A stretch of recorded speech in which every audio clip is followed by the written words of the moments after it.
রোজার সময় প্রচন্ড ক্ষুধার্ত এই অবস্থায় রোজা রাখো, জান্নাতের কাজ করো, কাটা পড়ো। জোহরের সময় বেচা কিনা প্রচন্ড গতিতে শুরু হয়ে গেছে, দোকান বন্ধ করিয়া নামাজে যাও, জান্নাতের কাজ করো, কাটা পড়ো।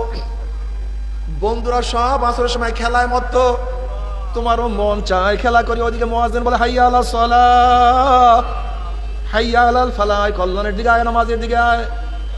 খেলাধুলা বাদ দিয়া জান্নাতের কাজ করো, কাটা পড়ো। মাগরিবের নামাজ পড়ো, জান্নাতের কাজ করো, কাটা পড়ো। নামাজ না পড়িয়া ঘুমাইও, নেশারের নামাজ পড়ো, জান্নাতের কাজ করো, কাটা পড়ো। দাড়ি রাখার কারণে স্ত্রী চলিয়া গেছে, দাড়ি রাখার কারণে চাকরি চলিয়া গেছে, দাড়ি রাখার কারণে কত মৌলবাদী কত টিটকারি সহ্য করছো, কিন্তু সবাই টিটকারি উপেক্ষা করিয়া দাড়ি রাখো, জান্নাতের কাজ করো, কাটা পড়ো। লম্বা জামা গায়ে দাও, সুন্নতি জামা গায়ে দাও, জান্নাতের কাজ করো, কাটা পড়ো। প্রচন্ড ক্ষুধার্ত, কিন্তু হারাম খাইও না, কষ্ট করিয়া থাকো, জান্নাতের কাজ করো, কাটা পড়ো। বর্তমান জমানায় পর্দা করা খুবই কঠিন, আলেমদের মধ্যে পর্দা নাই, মেয়েদের মধ্যে আলেমা, মেয়েদের মধ্যে পর্দা নাই। পর্দা বিরক্তির পথে, এই সময় কষ্ট করিয়া পর্দা করো, জান্নাতের কাজ করো, কাটা পড়ো। হালাল হারাম তমিজ করিয়া খাও, জান্নাতের কাজ